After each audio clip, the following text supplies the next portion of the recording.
السلام عليكم. شلونكم حبايب؟ اخباركم؟ يا رب دائما بخير وصحة وسلامة. حبايب اليوم يومية جابت لكم خلطة جديدة.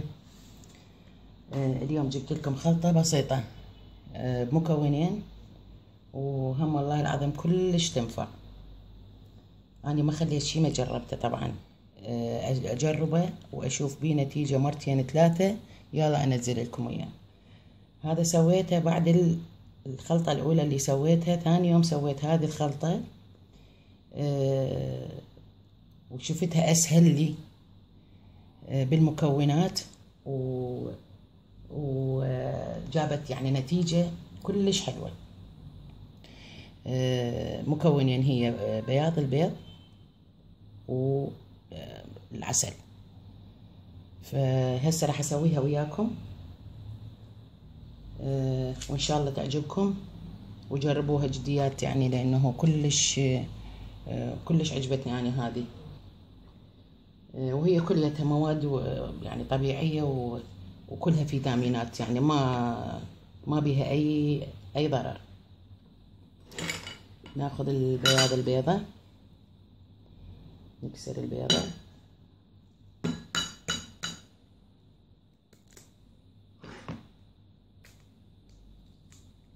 ناخذ البياض عن الصفار. والصفار قلت لكم هذا منذبه، نقدر نخليه ويا الماسك اللي قلت لكم عليه للشعر.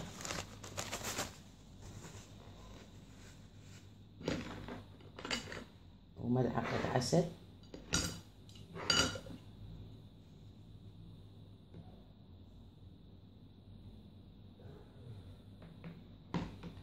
ونخلطه شوية.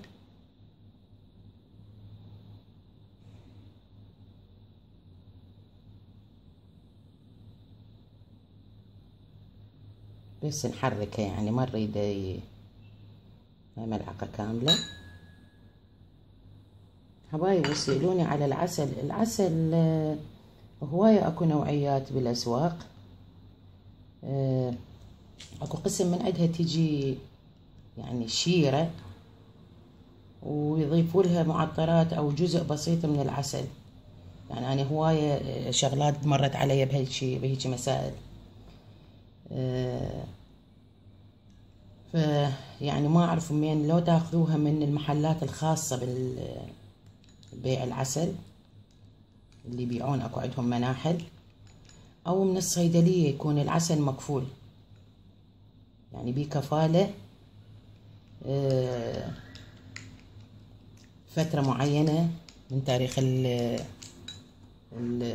الانتاج. هاي يعني بالنسبة لي هنا يعني شفت هاي الفقرة، بعد ما اعرف يعني بكل مكان موجودة هيك شي. لا يغركم شكلها، يعني شكل العسل هذا يكون طبيعي، او هذا لون العسل، او يكون شوية افتحوا به قطع من شمع الخلية. هذا هم لا يغركم. فيعني اتمنى تتأكدون من مصدر العسل حتى تقدرون تستفادون من عنده. يعني وهواية أسئلة تسألوني ما أعرف يعني شلون أجاوبكم. أنا بمكان وأنتم بمكان. وأني طبعا ملاحظة هسه تذكرتها، الفيديو حبايب أنا من أنشره يعني أتمنى تشوفوه. يعني أنا ذاكرة كل الشغلات بالفيديو، وأنتم تجون تسألوني نفس الأسئلة اللي أنا ذاكرتها. يعني شوفوا الفيديو. يعني هواية من البنات يجون يسألوني على شغلات أنا كل حاجتها بالتفصيل أنا بالفيديو. لعد ليش منزلت لكم الفيديو؟ أخو أنزل لكم منشور وأقعد أجاوبكم. فأتمنى حبايبي تساعدوني بهالمسألة. يعني أنا والله العظيم دا أتعب بخاطركم، والله العظيم لا دا أستفاد منكم شي ولا من أي واحد شي. حتى قناتي لوجه الله لا مستثمرتها ولا هم يحزنون. وسابقا أنا قايلت لكم هذا الشي. يعني أنا دا أسوي هذا الشيء في خدمة لله، خدمة لكم في سبيل الله. فأتمنى يا حبايب انتوا تساعدوني بهاي المسألة. الشيء اللي أنزله يفيدكم انتوا أحرار، تريدون تشوفوه تريدون ما تشوفوه انتوا أحرار. وأنا من دا أنزل لكم الشغلات دا أنزل لكم إياها لأنه أريدكم تستفادون. يا بثق بالله وداعة أولادي، أنا ما مستفادة ولا شيء حتى أثبت لكم إياها هاي الشغلة. أنا أحب أوصل المعلومة اللي عندي للناس وتوصلهم الشغلة اللي تنفعهم، والشيء اللي ينفعكم أنزله والشيء اللي ما ينفعكم صدقوا بالله ما أنزله. وهواية خلطات سويت وهواية شغلات سويت ما نزلتها لأنه ما تنفع، واللي وجه حساس واللي عندها حساسية من شيء معين. هذه يعني دائما أذكرها، أقول للوجه الحساس واللي عندها حساسية من شيء معين من المكونات اللي أذكرها، لو تستغني عنه لو نسوي الخلطة. يعني مو بعدين تيجي تقول لي والله وجهي حبب أو وجهي صار قام يحرقني. أكيد طبعا الشيء الميوال مش لتسوي. فأتمنى يا عيني يعني تساعدوني بهاي الفقرة، وأتمناها من كل قلبي. يعني دا تساعدوني مثل ما أنا دا أوقف وياكم ودا أساعدكم وأسوي لكم الشغلات اللي تنفعكم. احنا كليتنا متضررين من الجو والطبيعة والحالة النفسية وكل المسائل هذه. المهم ما أريد أطول عليكم الشغلة. هذه صار عندنا هذا الخليط، العسل والبياض البيض، هذه ندهنه طبعا حتى على الإيد، حتى على الإيد يصير تقدرون تدهنون الإيد بهالطريقة. ينشف دقائق، مو تنشف أرجع مرة ثانية أسوي لها طبقة ثانية، وهكذا لحد ما أخلص الكمية كلها وينشف، يصير عندي بوجه طبقة بهالطريقة. زين عيني هذه خلوها بالوجه من 10 دقائق إلى ربع ساعة، أو احتمال تاخذ أكثر. زين تسووها مرتين بالأسبوع لمدة ربع ساعة إلى 3 ساعة حسب الوجه، مرتين بالأسبوع. هاي إذا أكررها دائما تسألوني إيش قد وقد الفترة، وأنا دا أذكر لكم هسه مرتين بالأسبوع تسووها هاي الخلطة لمدة من 10 دقائق إلى 3 ساعة حسب احتياج البشرة إلها.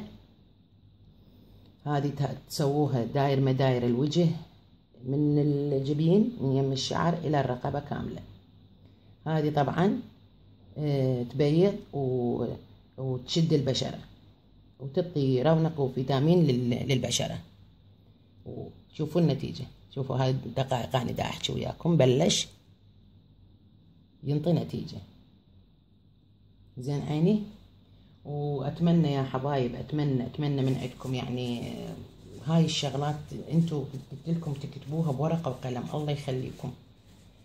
يعني صدقوا واعتقدوا أنا ما عندي مجال يعني دا يعني يمكم ويم بالقناة ورسائل البيج والجروب والتزامات البيت، ويعني واحد ما يخلى والله العظيم. يعني كل شوية دا أضغط على نفسي في سبيل أوصل لكم الشغلات.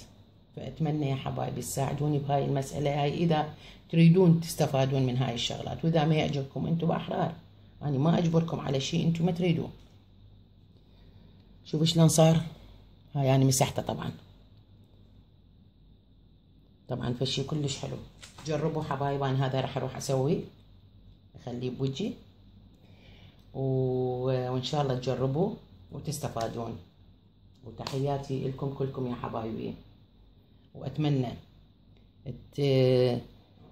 تشتركون بالقناة وتسوون لايك للبيج حتى يكبر بوجودكم. هو إلكم، صار منكم وإلكم. زين حبايب، وأشوفكم إن شاء الله وأسمع أخباركم بخير وسلامة.